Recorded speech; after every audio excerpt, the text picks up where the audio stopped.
Assalamualaikum warahmatullahi wabarakatuh. Channel ini membahas tentang dimensi sejarah Indonesia. Materi video ini diambil dari berbagai sumber. Buang energi negatif dan ambil sisi positifnya. Selamat menyaksikan. Kyai Semar Badranaya Mandat Bumi. Salah satu tokoh wayang yang paling banyak digemari dalam masyarakat Jawa adalah Semar. Dalam mitologi Jawa, Semar adalah seorang pemimpin yang sering dipuja karena keberhasilannya dalam memajukan bangsa. Tokoh ini banyak dijadikan sebagai simbol seorang pemimpin yang ideal, yang memiliki sifat rendah hati, suka menolong sesama, tidak serakah, melakukan topo, mengurangi makan dan tidur, dan laku lainnya. Hal ini menarik karena sifat-sifat manusia dalam mitologi Jawa seringkali disimbolkan dengan sifat dan watak dari tokoh-tokoh dalam dunia pewayangan. Bahwa apa yang terjadi di dunia pewayangan akan terjadi pula di dunia nyata ini. Seolah apa yang dilakonkan dalam cerita wayang menggambarkan keadaan yang nyata, baik yang sudah terjadi maupun yang akan terjadi. Dalam kenyataan hidup, Semar merupakan lambang yang memberi petunjuk mengenai hidup, kehidupan, dan masalahnya. Petunjuk-petunjuk Semar sangat sederhana, karena dia seorang pembantu atau abdi. Tetapi karena tokoh Semar ini baik hati dan penasehat para Pandawa yang bijaksana, para hadirin yang menonton wayang wajib memperhatikan nasihat dan ajaran serta petunjuknya, yang selama ini dianggap sebagai contoh dan teladan orang Jawa. Oleh karena itu, menurut Niels Mulder, ajaran-ajaran Jawa penuh dengan simbolisme dan ilmu rahasia atau ngelmu yang memacu angan-angan dan renungan mitologi wayang Purwo yang diilhami oleh cerita Mahabharata. Kehidupan dunia nampak hanya merupakan pencerminan semata, suatu bayangan dari kebenaran dan kejadian-kejadian yang lebih tinggi. Dalam pembahasan akan dipaparkan lebih lanjut mengenai tokoh Semar dalam mitologi Jawa, dilihat dari konsep kepemimpinan dan pengaruhnya dalam kehidupan masyarakat Jawa pada khususnya dan masyarakat Indonesia pada umumnya. Semar dalam bahasa Jawa atau filosofi Jawa disebut Badranaya. Bebadra adalah membangun sarana dari dasar, dan naya atau nayaka adalah utusan mengerosul, yang artinya mengembani sifat membangun dan melaksanakan perintah Allah demi kesejahteraan manusia. Javanologi, Semar adalah haseming samar-samar, fenomena harafiah makna kehidupan sang penuntun. Semar tidak lelaki dan bukan perempuan. Tangan kanannya ke atas dan tangan kirinya ke belakang. Maknanya adalah sebagai pribadi tokoh Semar hendak mengatakan simbol Sang Maha Tunggal. Sedang tangan kirinya bermakna berserah total dan mutlak serta sekaligus simbol keilmuan yang netral namun simpatik.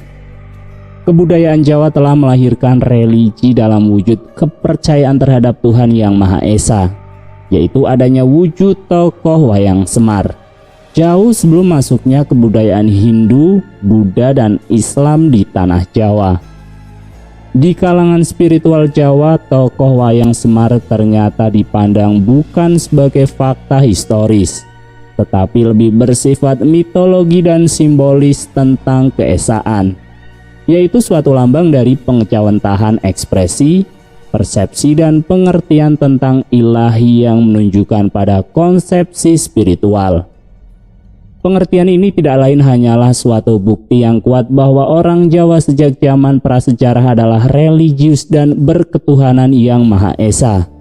Semar itu lambang gelap gulita, lambang misteri, ketidaktahuan mutlak, yang dalam beberapa ajaran mistik sering disebut-sebut sebagai ketidaktahuan kita mengenai Tuhan.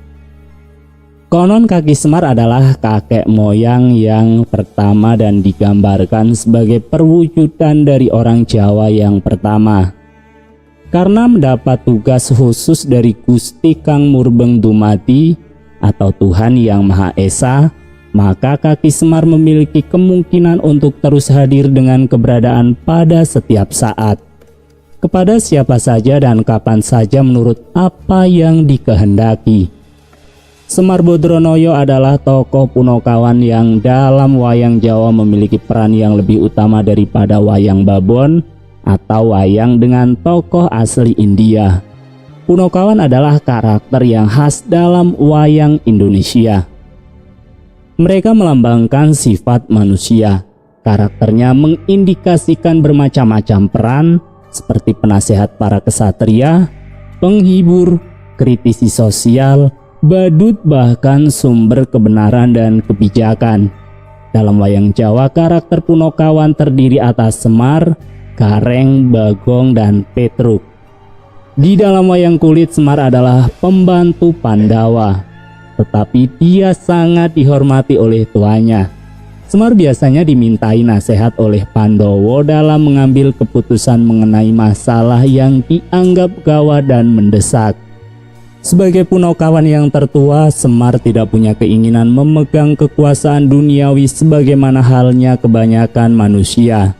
Hal ini dikarenakan kekuasaan umumnya dapat mengubah watak, situasi, sekaligus dapat mencelakakan. Semar dapat mencapai tujuannya secara efektif dengan cara memberi contoh, sebagai metode pengajarannya tanpa bermaksud menguasai orang lain atau harta benda. Masyarakat Jawa percaya bahwa Semar adalah turunan dari satu dewa dalam mitos yang paling berkuasa. Sebagai tokoh wayang yang memiliki banyak keunggulan sifat pribadi, banyak masyarakat Jawa yang tertarik dengan dunia wayang, menjadikan Semar sebagai sosok ideal yang patut dijadikan panutan dalam menjalani hidup sehari-hari. Kehadiran Semar dalam kehidupan nyata ini sering ditunggu-tunggu mengingat kondisi negara saat ini yang semakin kacau. Kesengsaraan dan penindasan oleh kaum kuat terhadap yang lemah semakin merajalela. Moral dan etika tidak lagi diindahkan. Para pemimpin yang hanya memikirkan kekayaan pribadi tanpa peduli dengan keadaan rakyatnya yang semakin tertindas dengan kebijakan-kebijakan yang dikeluarkannya. Dunia pewayangan melukiskan situasi tersebut sebagai penanda akan hadirnya tokoh Semar, seorang dewa yang turun dari langit untuk menyelamatkan manusia. Mitos dan asal-usul Semar. Tuti Sumukti mengatakan ada dua versi utama yang menceritakan asal-usul Semar. Pertama, langit dan bumi yang dikuasai oleh Sang Hyang Wenang mempunyai anak bernama Sang Hyang Tunggal. Sang Hyang Tunggal ini mempunyai istri bernama Dewi Rekawati, putri kepiting raksasa yang bernama Rekatama. Pada suatu hari, Dewi Rekawati bertelur dan seketika itu telur itu terbang ke langit menuju ke hadapan Sang Hyang Wenang. Telur itu menetas sendiri, kemudian muncul tiga makhluk yang berasal dari kulit telur, putih telur dan kuning telur. Makhluk yang berasal dari kulit telur dinamai Teja Mantri. Dari putih telur adalah Ismoyo, yang dari kuning telur adalah Manikmoyo. Pada suatu hari mereka terlibat pertengkaran karena mempermasalahkan siapa yang akan menggantikan kedudukan ayahnya kelak sebagai penguasa. Manikmoyo menyarankan agar diadakan pertandingan menelan gunung dan memuntahkannya kembali. Teja Mantri melakukannya lebih dulu, tetapi ia gagal. Kemudian Ismoyo, dia dapat menelannya, tetapi tidak berhasil memuntahkannya kembali. Kejadian ini menyebabkan terjadinya goro-goro atau bencana. Goro-goro ini menyebabkan Sang Hyang Wenang turun tangan dan mengambil keputusan bahwa pada waktunya Manikmoyo akan menjadi raja para dewa, penguasa kayangan, dan akan mempunyai keturunan yang menjadi penduduk bumi. Sementara Teja Mantri dan Ismoyo harus turun ke bumi untuk memelihara keturunan Manikmoyo. Keduanya boleh menghadap Sang Hyang Wenang jika Manikmoyo bertindak tidak adil. Sejak saat itu nama mereka diganti. Teja Mantri menjadi Togok, Ismoyo dinamakan Semar dan Manikmoyo menjadi Batara Guru. Karena sebuah gunung pernah ditelannya, bentuk tubuh Semar menjadi besar, gemuk dan bundar. Versi kedua bahwa sebutir telur yang dipegang Sang Hyang Wenang menetas sendiri dan tampaklah langit, bumi dan cahaya atau teja, serta dua makhluk antropomorfis Manik dan Maya. Versi pertama dan kedua bila dibandingkan akan ada persamaan. Ismoyo dari versi pertama dan Maya dari versi kedua terjadi dari putih telur. Manikmoyo dan Manik merupakan transformasi dari kuning telur dan keduanya menjadi raja para dewa di surga. Dalam kedua versi tersebut, Manikmoyo dan Manik menjadi Batara Guru yang keturunannya tersebar di surga dan di bumi. Sedangkan Ismoyo dan Maya dinamakan Semar dan dijadikan pelindung bumi. Jelas di sini bahwa Semar adalah tokoh dominan di alam semesta dan sebagai pelindung bumi yang erat kaitannya dengan penduduk bumi. Penggambaran tokoh Semar. Menurut Herjaka, Semar dalam bahasa Jawa disebut tempel atau keteguhan jiwa. Rambut Semar berbentuk seperti kuncung bermakna akuning sang kuncung, yaitu sebagai kepribadian pelayan yang mengejawantah untuk melayani manusia. Dia tidak laki-laki dan bukan perempuan. Tangan kanannya ke atas mempunyai makna bahwa sebagai pribadi tokoh Semar hendak mengatakan simbol Sang Maha Tunggal. Sedangkan tangan kirinya ke belakang mengandung makna berserah total dan mutlak serta sekaligus simbol kemuliaan yang netral namun simpatik. Penggambaran bentuk fisik Semar tidak mudah ditebak. Wajahnya adalah wajah laki-laki, tapi badannya seperti perempuan dengan perut dan dada yang besar.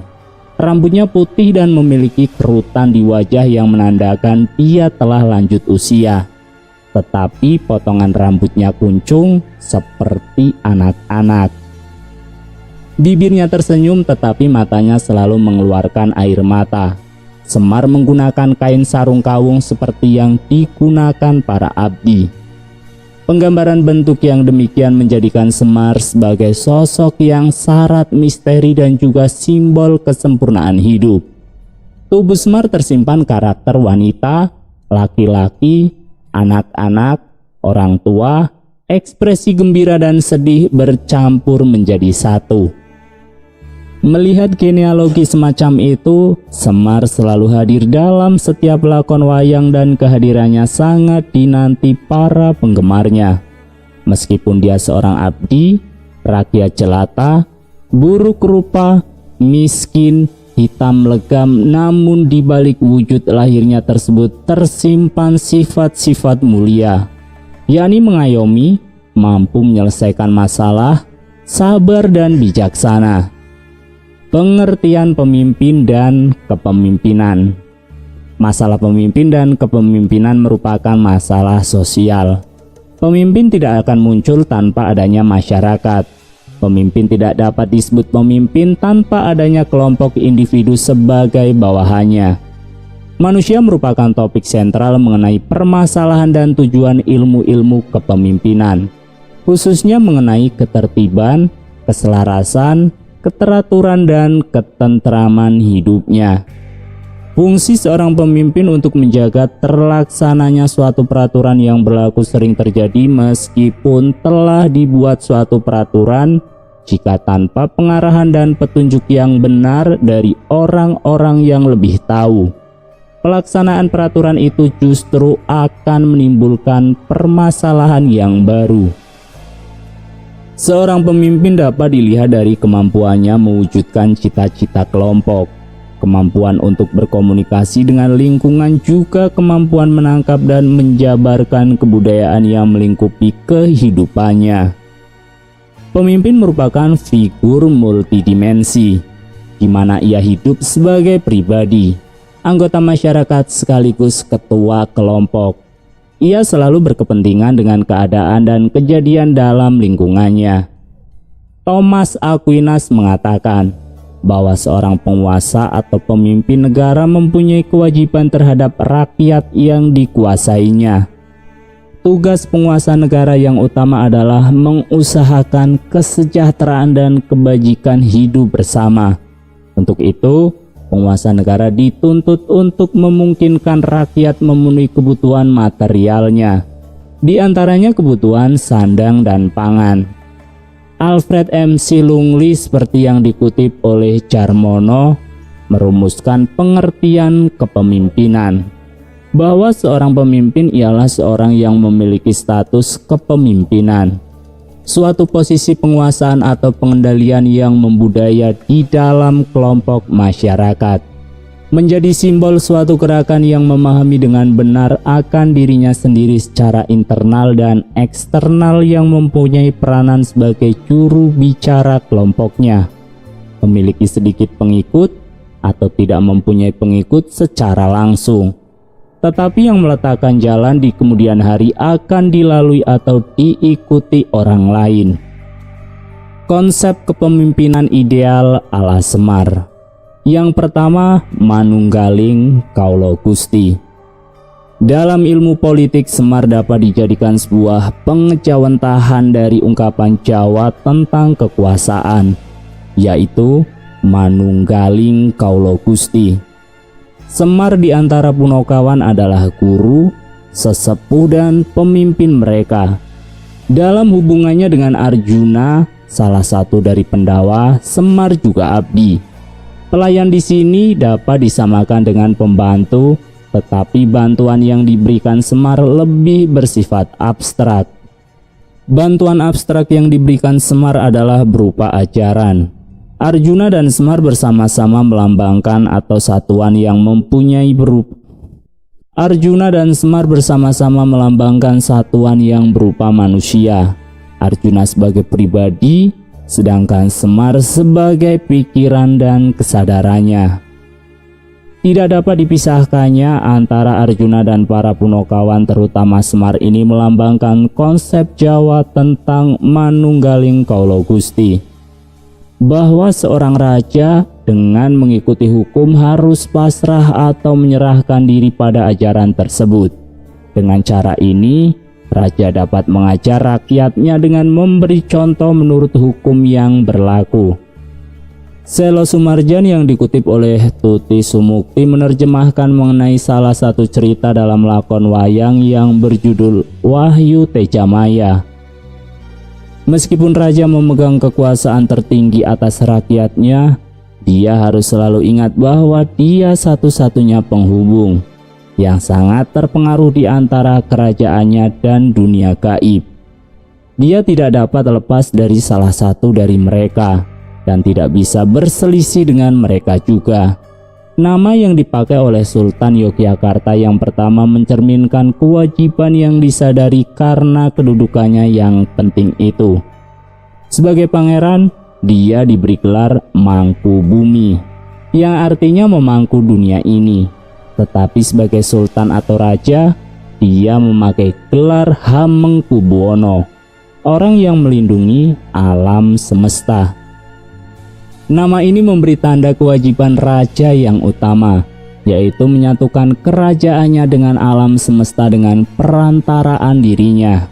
Dengan tekanan pada kewajiban utama ini, pertimbangan terpenting kenegaraan ada pada tercapainya persatuan antara kaulo atau rakyat dan rajanya yang disebut manunggaling kaulo Gusti. Dalam aspek mistiknya, konsep ini bermakna persatuan antara alam gaib dan manusia, dan juga persatuan antara manusia dan penciptanya. Konsep persatuan yang harus dicapai dan merupakan kewajiban utama raja ini disertai dengan adanya nilai-nilai sosial yang diikuti para kaulo. Tujuan utama dalam hidup para kaulo adalah tercapainya persatuan tersebut. Pada tingkat perseorangan, seorang dapat bersatu dengan kekuatan alam gaib dengan menyerahkan diri atau pasrah pada ajaran seorang guru. Tetapi untuk pemerintahan atau kerajaan dan masyarakat seluruhnya, satu-satunya perantara adalah raja. Seorang pemimpin sebesar bangsa Indonesia seharusnya dapat memadukan antara atas dan bawah, pemimpin dan yang dipimpin, yang diberi kekuasaan dan yang menjadi sasaran kekuasaan, kepentingan hukum negara dan kepentingan objek hukum. Hukum-hukum negara yang baik belum tentu berakibat baik jika yang dari atas itu tidak disesuaikan dengan kepentingan dan kondisi rakyat, seperti dalam ajaran Manunggaling Kaulo Gusti.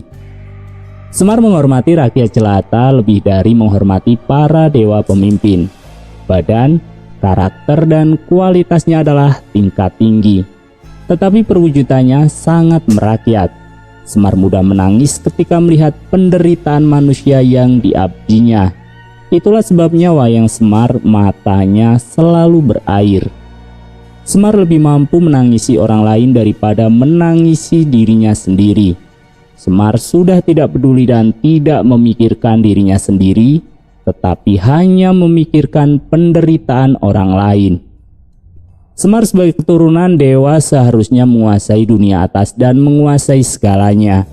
Tetapi ia memilih hanya menjadi abdi, tidak kaya dan tidak berkuasa. Cerminan seorang pemimpin yang baik melihat yang dipimpinnya tidak dari atas hingga sana yang terpisah, tetapi melihat dari sudut pandang rakyat yang dipimpinnya. Pemimpin sejati itu menurut filsafat Semar adalah bersifat paradoks.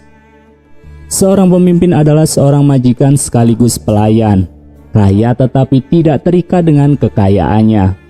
Tegas dalam keadilan untuk memutuskan mana yang benar dan yang salah. Ajaran tua tentang kekuasaan politik bersumber dari Hasta Brata dan dimitoskan dalam diri Semar. Yang kedua, pengaruh konsep kepemimpinan Semar dalam kehidupan masyarakat kebudayaan Jawa telah melahirkan religi dalam wujud kepercayaan terhadap Tuhan Yang Maha Esa, yaitu adanya wujud tokoh wayang Semar jauh sebelum masuknya kebudayaan Hindu, Buddha, dan Islam di Jawa. Figur Punokawan khususnya Semar dapat dijadikan sebagai figur pemimpin yang sejati dalam kehidupan bermasyarakat sesuai dengan pengertian Punokawan. Punokawan secara lahiriah adalah sebagai simbol atau suatu pola terstruktur dari pembantu pemimpin yang sangat ideal. Kata Punokawan menurut pedalangan berasal dari kata Pono, yang artinya cerdik, cermat dalam pengamatan, dan kata kawan adalah teman. Punokawan berarti teman atau pamong yang sangat cerdik, dapat dipercaya serta mempunyai pandangan yang luas dan pengamatan yang tajam serta cermat. Punokawan itu adalah abdi atau bukan pelayan. Abdi itu hendaknya memiliki watak bijaksana, dapat dipercaya, jujur, panjang nalar, dan tenang serta berani menghadapi segala situasi dan perasaan, baik yang sederhana maupun yang rumit. Kehadiran Semar dalam kehidupan nyata ini sering ditunggu-tunggu mengingat kondisi negara saat ini yang semakin kacau. Kesengsaraan dan penindasan oleh kaum kuat terhadap yang lemah semakin merajalela. Moral dan etika tidak lagi diindahkan. Para pemimpin yang hanya memikirkan kekuasaan pribadi tanpa peduli dengan keadaan rakyatnya yang semakin tertindas dengan kebijakan-kebijakan yang dikeluarkannya. Sebagai simbol kearifan dalam dunia wayang, Semar adalah dewa yang menyamar sebagai orang kecil untuk mengembalikan perdamaian saat negara dalam keadaan gawat. Nampaknya hal ini menjadikan banyak masyarakat atau segelintir orang yang masih peduli dengan kelangsungan hidup negara ini mendambakan sosok Semar yang menjelma dalam kehidupan real saat ini, yang mampu menyelamatkan bangsa dari berbagai krisis multidimensi yang sedang melanda bangsa Indonesia. Terlebih lagi dalam agama Islam yang diajarkan bahwa akan ada seorang Al-Mahdi yang diturunkan Tuhan sebagai sang pembebas. Kesimpulan, figur pewayangan yang selalu dijadikan panutan, Semar yang memiliki kelebihan-kelebihan tokoh Punakawan yang menjadi dewa penyelamat bagi kekacauan sebuah negara.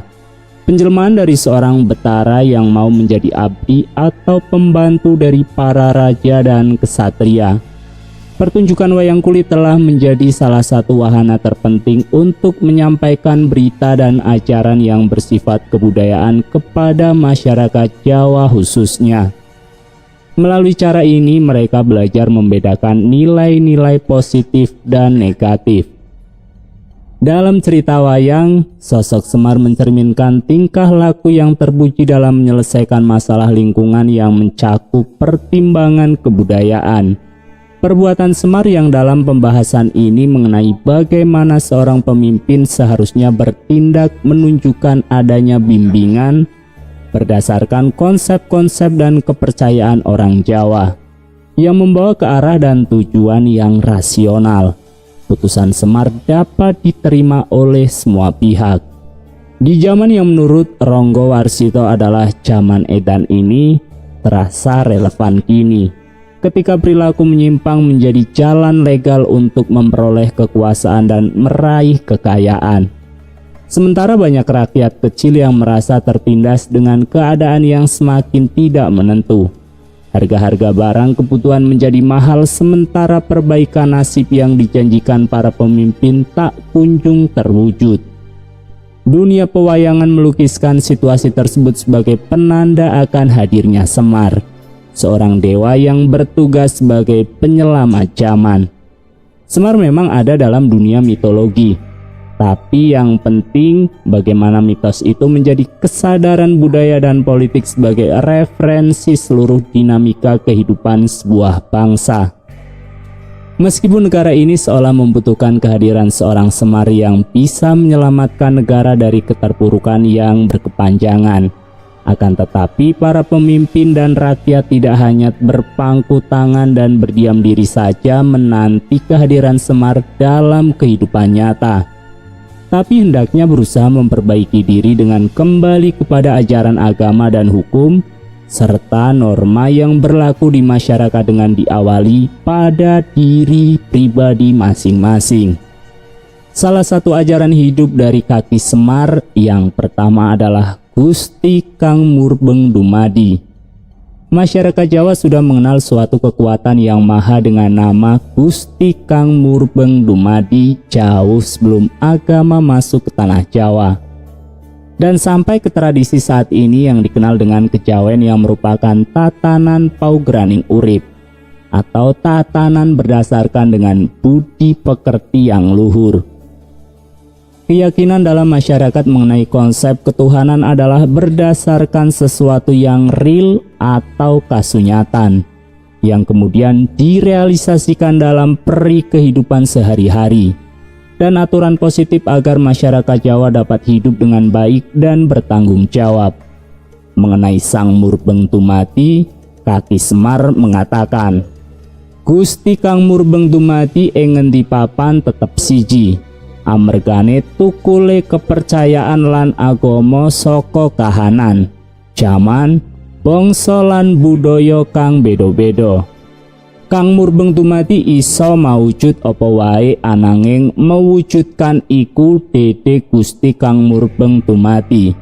Atau dengan kata lain, Tuhan yang Maha Esa itu disembah, dijunjung oleh semua manusia tanpa terkecuali, oleh semua agama dan kepercayaan. Sejatinya Tuhan yang Maha Esa itu satu dan tak ada yang lain. Yang membedakannya hanya cara penyembahan dan memujanya, di mana hal tersebut terjadi karena munculnya agama dan kebudayaan dari zaman, waktu atau bangsa yang berbeda-beda. Tiga hal yang mendasari masyarakat Jawa mengenai konsep ketuhanan yaitu: yang pertama, kita bisa hidup karena ada yang menghidupkan. Yang memberi hidup dan menghidupkan kita adalah Gusti Kang Murbeng Dumadi atau Tuhan yang Maha Esa. Yang kedua, hendaknya dalam hidup ini kita berpegang pada rasa, yaitu dikenal dengan tepo seliro. Artinya bila kita merasa sakit dicubit, maka hendaklah jangan mencubit orang lain. Yang ketiga, dalam kehidupan ini jangan suka memaksakan kehendak kepada orang lain. Ojo seneng meksa. Seperti apa bila kita memiliki suatu pakaian yang sangat cocok dengan kita, belum tentu baju itu akan sangat cocok dengan orang lain. Kaki Semar memberikan piulangnya mengenai konsep dasar penghayatan makhluk kepada holiknya, yaitu manusia harus mengetahui 7 sifat kang murbeng dumadi. Yang pertama, Tuhan itu satu, esa dan tak ada yang lain. Dalam bahasa Jawa disebut Gusti Kang Murbeng Dumadi. Yang kedua, Tuhan itu bisa mewujud apa saja, tetapi perwujudan itu bukanlah Tuhan. Ananging wujudan iku Dede Gusti, yang artinya yang mewujud itu adalah karya Allah. Yang ketiga itu, Tuhan ada di mana-mana. Dadi ojo salah panopo, mula nang ngendi papan uga ana Gusti. Maksudnya walau Tuhan ada di mana-mana, Tuhan satu juga. Nang awakmu uga ana Gusti. Maksudnya manusia itu di dalam lingkupan Tuhan secara jiwa dan raga. Tuhan ada dalam diri, tetapi manusia tak merasakan dengan panca indera, hanya dapat dirasakan dengan rasa bahwa Dia itu ada. Ananging ojo sepisan-pisan awakmu ngaku-ngaku Gusti. Maksudnya manusia harus sadar jiwa dan raga ini hanyalah karya Allah.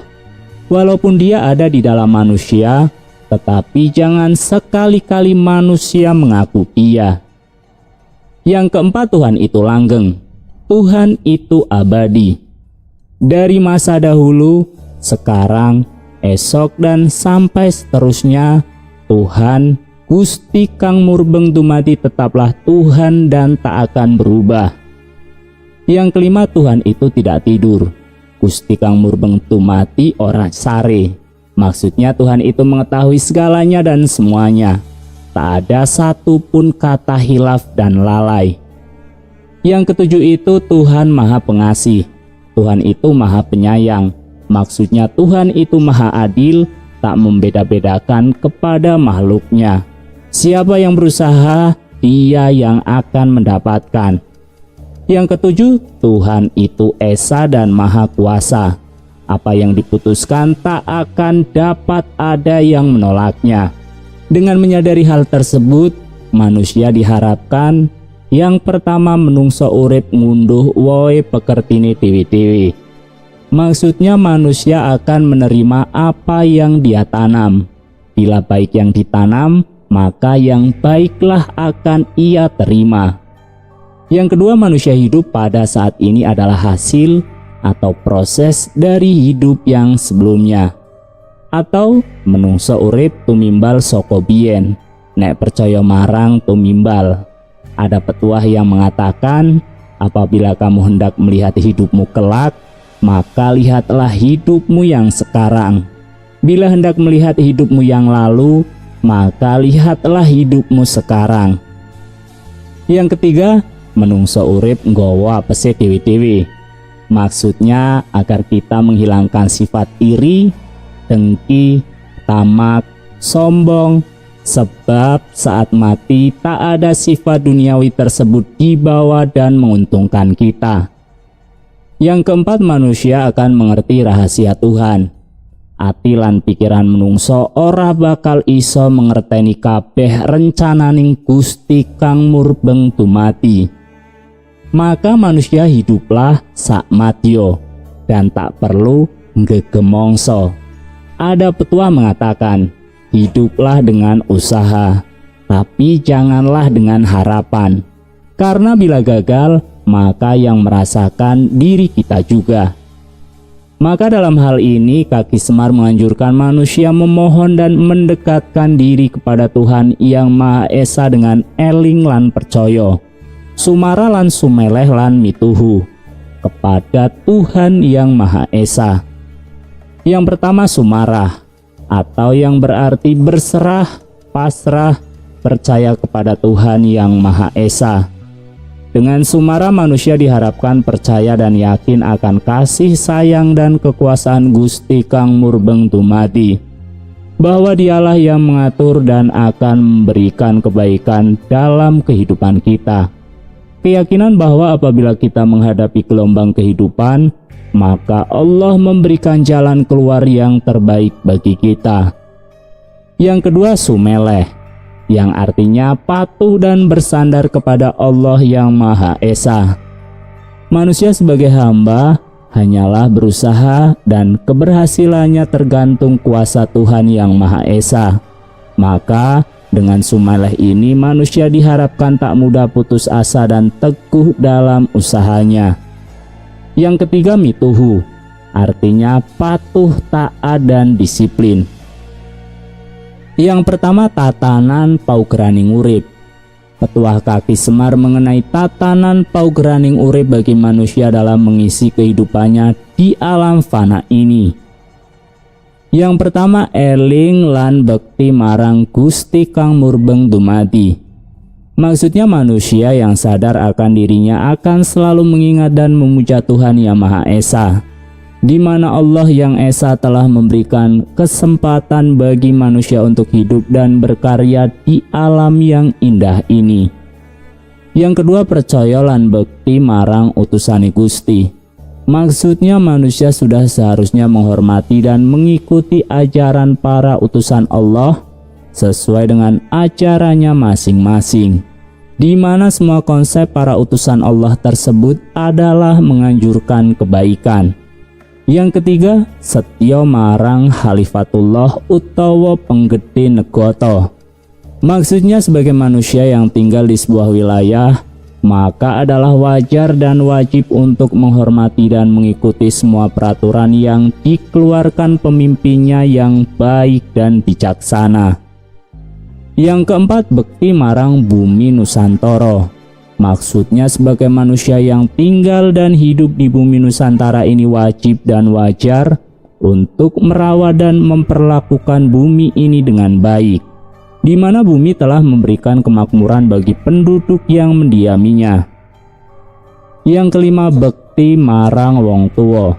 Maksudnya manusia ini tidak dengan serta-merta ada di dunia ini, tetapi melalui perantara ibu dan bapaknya. Maka hormatilah, muliakanlah orang tua yang telah merawat kita. Yang keenam, bekti marang sedulur tuwa. Maksudnya adalah menghormati saudara-saudara yang lebih tua dan lebih mengerti daripada kita, baik dalam umur, pengetahuan maupun kemampuannya. Yang ketujuh, tresno marang kabeh kawula muda. Maksudnya menyayangi kawula yang lebih muda, memberikan bimbingan dan menularkan pengalaman dan pengetahuan kepada yang lebih muda, dengan harapan yang muda ini akan dapat menjadi generasi pengganti yang tangguh dan bertanggung jawab. Yang kedelapan, tresno marang sepepadaning manungso. Maksudnya semua manusia itu sama, hanya yang membedakan warna kulit dan budaya saja. Maka hormatilah sesama manusia, di mana mereka memiliki harkat dan martabat yang sama dengan manusia yang lainnya. Yang kesembilan, tresno marang sepepadaning urip. Maksudnya semua yang diciptakan Allah adalah makhluk yang ada karena kehendak Allah yang kuasa, memiliki fungsi masing-masing. Dengan menghormati semua ciptaan Allah, maka kita telah menghargai dan menghormati kepada penciptanya. Yang ke-10, hormat marang kabeh agama. Maksudnya hormatilah semua agama atau aliran dan para penganutnya. Yang ke-11, percaya marang hukum alam. Maksudnya selain Allah menurunkan kehidupan, Allah juga menurunkan hukum alam dan menjadi hukum sebab akibat. Siapa yang menanam maka dia yang akan menuai. Yang ke-12, percaya marang kepribadian dewe tan owah kingsir.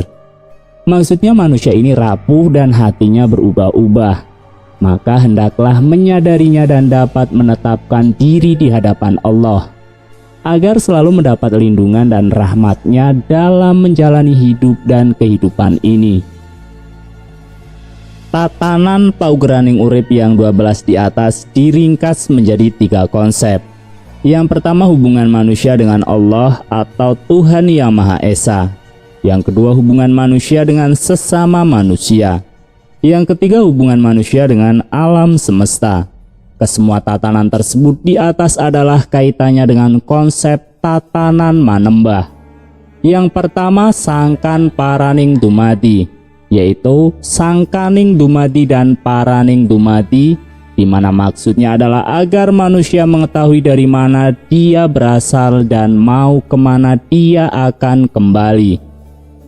Yang kedua manunggaling kaulo lan Gusti, yaitu manunggaling kaulo dengan Gusti adalah dengan melakukan semua perintahnya, melakukan dan menuruti peraturan-peraturan yang diperintahkan dengan sebaik-baiknya. Yang ketiga kasedan jati, yaitu di mana posisi kesadaran manusia sampai kepada tataran sangat menyadari dan telah melakukan atau menjalani kehidupan yang disebutkan di atas, sehingga semua telah menuruti kehendak Allah Tuhan Yang Maha Esa, dengan istilah hidup sekali dan mati pun sekali. Yang kedua tuntunan sikap terhadap paugeраning urip. Kaki Semar menuntunkan sikap terhadap paugeраning urip adalah dengan kata sesanti atau petuah. Ojo dumeh eling lan waspodo. Karena yang pertama ojo tumeh eling lan waspodo adalah bekal manusia menghadapi ujian dan perjuangan hidup dan menjadi senjata ampuh untuk menjadi kesatria utama dalam menaklukkan dirinya sendiri dan mewujudkan rasa setya lan mituhu dumateng Gusti, serta untuk hamemayu hayuning bawono. Yang kedua ojo tumeh eling waspodo adalah sebagai penyeimbang, sehingga pada kondisi maupun situasi apapun manusia akan selamat rahayu, tidak mudah panik dalam setiap pemecahan masalah yang dihadapinya. Yang ketiga ojo tumeh eling lan waspodo sebagai sarana pencegahan terhadap kecerobohan dan kelalaian yang sering manusia lakukan, karena telah menyadari dan memahami serta mentaati semua kaidah agama, budi pekerti maupun aturan-aturan manusia lainnya. Ojo tumeh yang dimaksudnya jangan mentang-mentang adalah suatu peringatan agar manusia tidak larut dengan apa yang dimiliki atau dijalaninya, sehingga cenderung menjalani keputusan hidup yang negatif. Seperti yang pertama mentang-mentang kaya, maka kita menjadi sombong dan merasa semua dapat dibeli dengan uang. Yang kedua mentang-mentang miskin, maka kita menjadi putus asa dan mengakibatkan kita mengumpat sana-sini kepada yang kaya. Siapa yang mentang-mentang, maka suatu saat akan menjadi sebagaimana dalam peribahasa Jawa. Yang pertama, sopo sing tumeh bakal keweleh. Yang kedua, sopo sing adigang bakal kepelanggrang. Yang ketiga, sopo sing adigung bakal kecemplung. Yang keempat, sopo sing adiguno bakal ciloko. Yang kelima, sopo sing becik bakal ketitik. Yang keenam, sopo sing salah bakal seleh. Yang ketujuh, sopo sing temen bakal tinemu. Eling lan waspodo maksudnya ingat dan waspada. Ingat yang dijalani adalah ingat dalam kaitan manembah kepada Tuhan. Ingat akan karunia-Nya, rahmat-Nya, nikmat-Nya, selalu ingat akan kesalahan kita kepada Tuhan, pelanggaran yang kita lakukan dan meminta ampunan kepadanya. Dengan demikian akan lahirlah budi pekerti yang luhur, sehingga eling ini akan melahirkan kepedulian kepada manusia dan lingkungan sekitarnya. Waspodo adalah bentuk kehati-hatian manusia dalam menjalankan hidup. Teliti dan mengakibatkan kita menjadi woro dalam memilih dalam keputusan kita sehari-hari. Berhati-hati dalam semua sikap dan tingkah laku. Mana yang merupakan perintah dan mana yang merupakan larangan akan menjadi terang dan jelas bagi kita, sehingga kita akan selamat dalam perjalanan hidup ini. Ojo dumeh eling lan waspodo merupakan satu kesatuan yang dipahami secara utuh, sehingga manusia diharapkan menjadi pasrah dan yakin kepada kekuasaan Tuhan serta menjadi bijaksana, sederhana dan hati-hati. Manusia menjadi bisa merasa, bukan merasa bisa. Dengan ojo tumeh, eling lan waspada, maka dalam bahasa Jawa disebutkan yang pertama ono luweh-luweh saka ono, yang kedua kang kebak luweh dening kebak, yang ketiga kang suwung luweh dening suwung, yang keempat kang pinter luweh dening pinter, yang kelima kang sugih luweh dening sugih. Kita sebagai manusia bisa menerima lakuning hidup dari Semar, yaitu Hong wilaheng jati awiguna mastuhu bawono langgeng untuk para pengikut kaki Semar. Yang pertama, jika orang bikin kita susah, anggaplah itu adalah tumpukan rezeki. Yang kedua, mulai hari ini belajarlah setiap hari menyenangkan orang lain. Yang ketiga, jika kamu merasa pahit dalam hidupmu dengan suatu tujuan, itulah bahagia. Yang keempat, lari dan berlarilah dengan cepat untuk mengejar hari esok. Yang kelima, setiap hari kamu sudah harus merasa puas dengan apa yang kamu miliki saat ini. Yang keenam, setiap kali kalau ada orang memberi kamu 1, kamu harus mengembalikannya 10 kali lipat. Yang ketujuh, nilailah kebaikan orang lain terhadap kamu, tetapi hapuskanlah semua jasa yang pernah kamu berikan kepada orang lain.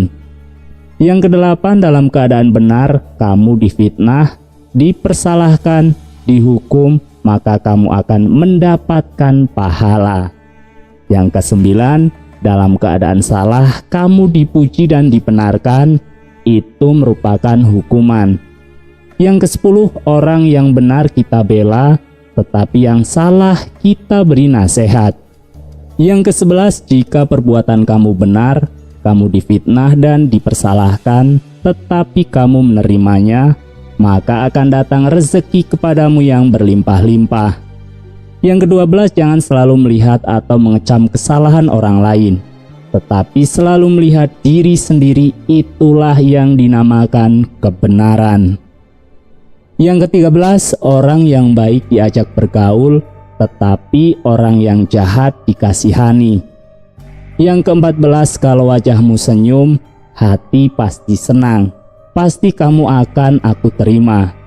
Yang ke-15, 2 orang saling mengakui kesalahan masing-masing, maka 2 orang itu akan bersahabat sepanjang masa. Yang ke-16, saling salah menyalahkan, maka akan mengakibatkan putus hubungan. Yang ke-17, kalau kamu rela dan tulus menolong orang lain yang dalam keadaan susah, maka jangan sampai diketahui bahwa kamu sebagai penolongnya. Yang ke-18, jangan membicarakan sedikit pun kejelekan orang di belakangnya, sebab kamu akan dinilai jelek oleh si pendengar. Yang ke-19, kalau kamu mengetahui orang itu berbuat salah, maka tegurlah langsung dengan kata-kata yang lemah lembut, hingga orang itu menjadi lebih insyaf. Sekian, salam rahayu. Wassalamualaikum warahmatullahi wabarakatuh.